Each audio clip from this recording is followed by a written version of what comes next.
Hello, Bacho. Let's see this question. The question says, consider the point A 3, 4 and B 7, 13. If point P on the line y equal to x such that PA plus PB is minimum, then the coordinate of P R. देखिए बच्चों आपको क्या दे रखा है, यहाँ पर एक point दे रखा है A और B. इफ पॉइंट P इस लाइन के ऊपर लाई करता है तो आपको PA प्लस PB मिनिमम करना है, तो P की कोऑर्डिनेट बताना है. तो इसको समझने के लिए एक डायग्राम बनाते हैं फिर से. यहाँ पर देखिए इस तरह से ये हमारे पास ओरिजिन है ओ. एक पॉइंट है 3,4 जो कि मैं यहाँ ले लेता हूँ इस तरह से. ये हमारे पास ए है 3,4 और सिमिलरली बी पॉइंट है 7,13. तो मैं ले लेता हूँ बी कोऑर्डिनेट यहाँ पर 7,13 कुछ इस तरह से. और y इक्वल टू एक्स एक लाइन है, y इक्वल टू एक्स एक लाइन है. इस 7,13 को मैं थोड़ा सा ऊपर यहाँ पर लेना चाहता हूँ, तो उसके लिए मैं थोड़ा सा इसको वापस एक बार डायग्राम को बनाने की कोशिश करता हूँ. हम इस डायग्राम को दोबारा बना लेते हैं. और कोऑर्डिनेट एक्सेस हमारे पास कुछ इस तरह से मान लेते हैं कि ये कोऑर्डिनेट एक्सेस है और ए पॉइंट हमें दे रखा है 3,4. तो 3,4 का आइडिया से हम यहाँ ले लेते हैं. ये हमारे पास है 3,4 इस तरह से. और 4,13 हमारे पास यहाँ पर कहीं है. ये बी कोऑर्डिनेट है 7,13 सॉरी 7,13. अगर इसको ज्वाइन करूँ तो ज्वाइन करने पर एक लाइन मिलेगी आपको, दो पॉइंट से पास होने वाली इस तरह से.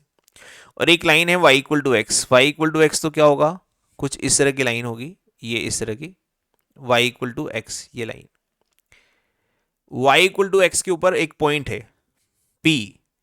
ठीक है, तो y इक्वल टू एक्स के ऊपर एक पॉइंट को P ले लेता हूँ. जैसे ही मान लो ये वाला पॉइंट हो सकता है, ये वाला हो सकता है, ये वाला हो सकता है, कोई भी पॉइंट यहाँ पर आप इसको पिक कर सकते हैं. मैं एक बार केस कंसिडर करता हूँ ये वाला पॉइंट. अगर मान लो P यहाँ ले लेता हूँ तो PA मतलब ये वाली डिस्टेंस और PB ये वाली डिस्टेंस है ना. PA प्लस PB इन दोनों का सम में करूँगा, इन दोनों का समेशन में कर रहा हूँ. अगर इन दोनों का समेशन आप करेंगे तो PA प्लस PB को आपको मिनिमम बताना है. इन दोनों की समेशन को आपको क्या बताना है, मिनिमम बताना है, मिनिमम.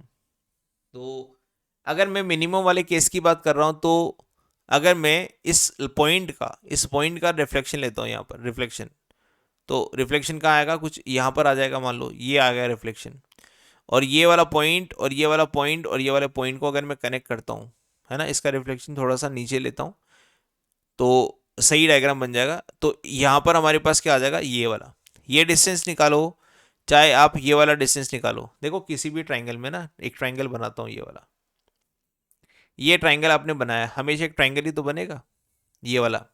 अगर मान लो ये पॉइंट है ए, ये है बी और ये पॉइंट है पी, है ना, तो आप कैसे घूम रहे हो, आप कैसे जा रहे हो, आप जा रहे हो पी ए और फिर जा रहे हो पी बी इस तरह से. अगर पी ए और पी बी की डिस्टेंस निकाली जाए ये वाली, तो ये वाली डिस्टेंस और ये वाली डिस्टेंस अगर निकाली जाए तो ए बी डिस्टेंस हमारे पास क्या होगी, कम होगी ना P A plus P B से. तो P A plus P B ये डिस्टेंस तो ज़्यादा होगी किससे, ए बी से. देखने पर पता लग रहा है जब भी कोई ट्राइंगल बनेगा, जब भी मैंने पी ए बी वाला एक ट्राइंगल बना रखा है, यहाँ देखिए ये वाला पी ए बी एक ट्राइंगल बना रखा है हमेशा, तो मुझे P A plus P B के जो डिस्टेंस है ना, ये वाले इधर साइड में मैंने एक ट्राइंगल बना रखा है ये वाला, इसमें मुझे फील हो रहा है कि P A plus P B तो मैंने ज़्यादा चल लिया. अगर मैं ए बी के थ्रू जाता तो मेरे को कम चलना पड़ता. ठीक है, यहाँ पर अगर पी को थोड़ा सा और डिस्टेंस में लोगे, तो अगर यहाँ ले लोगे तो फिर आपको और फील होगा कि यार मुझे तो और चलना पड़ा, पी ए और पी बी तो और बड़ा हो गया इस तरह से. और इसके पास लूंगा तो फिर आपको लगेगा कि हाँ थोड़ा सा अब कम हो गया ये. इसका मतलब मैं पी को इस डायरेक्शन में अगर लेके जाऊं तो मुझे फील हो रहा है कि यार मुझे कम चलना पड़ रहा है, और पीछे की तरफ जाऊं तो मुझे फील हो रहा है कि मुझे ज़्यादा चलना पड़ रहा है. और एक टाइम ऐसा आएगा अगर पी को मैं यहाँ पर मान लूँ, पी को यहाँ कंसिडर कर लूँ, तो ए पी बी कोलिनियर होने पर मुझे ये पता लग रहा है कि यार मुझे यहाँ पर कम चलना पड़ रहा है. ये वाली डिस्टेंस तो मेरे को पहले ही पता लग रही थी कि कम चलना पड़ रहा है. इसका मीनिंग क्या है कि अगर ए पी बी कोलिनियर हो जाए, ए पी बी कोलिनियर हो जाए तो मुझे यहाँ पर क्या करना पड़ेगा, कम चलना पड़ेगा. तो उसके लिए क्या करेंगे, देखिए एक लाइन और इस पॉइंट और ये हमारे पास मान लेते हैं P है और ये वाला मान लेते हैं कि B है, तो इस पॉइंट से डिस्टेंस A की P से डिस्टेंस निकाल लूं या फिर मैं इसका रिफ्लेक्शन निकाल लूं, इसका A का रिफ्लेक्शन निकाल लूं, और A का रिफ्लेक्शन निकालने के बाद ये आ गया हमारे पास A डैश और इसका ये डिस्टेंस निकाल लूं। अगर ये 90 डिग्री है तो ये भी 90 डिग्री है, ये थीटा है तो ये भी थीटा है, ठीक है ना, RHS कॉन्ग्रुएंसी लगेगी ना, तो ये वाली डिस्टेंस और ये वाली डिस्टेंस बराबरी तो आएगी। तो मैं PA निकालूं या PA डैश निकालूं, बात बराबरी है, ये दोनों डिस्टेंस बराबर है। तो अगर मैं इस A का रिफ्लेक्शन निकालूंगा A डैश से तो PAB जो क्या हो जाएगी, ये कोलिनियर हो जाएंगे ना, ये क्या हो जाएंगे, कोलिनियर। तो यहां पर मैं फंडा लगा सकता हूं कि PB और A डैश ये कोलिनियर हो जाएंगे, जिसको मैं बोल सकता हूं AB भी कोलिनियर हो गए। तो अगर आपको मैक्सिमम डिस्टेंस मिनिमम डिस्टेंस निकालनी है तो APB को कोलिनियर करना पड़ेगा। तो APB को कोलिनियर करने का तरीका क्या है कि आप A का लाइन के रेस्पेक्ट में रिफ्लेक्शन ले लो, A डैश बना लो और A डैश P और B को कैलकुलेट कर लो। तो इस तरह से आपको ये क्या हो जाएगा, मिनिमम डिस्टेंस पता लग जाएगी। तो मैं यहाँ पर A डैश पता कर लेता हूँ line y equal to x के रेस्पेक्ट में, और line y equal to x के रेस्पेक्ट में किसी पॉइंट का रिफ्लेक्शन क्या होता है, 4,3। अगर ये 3,4 है तो x कोऑर्डिनेट बन जाता है y कोऑर्डिनेट और y कोऑर्डिनेट बन जाता है x कोऑर्डिनेट।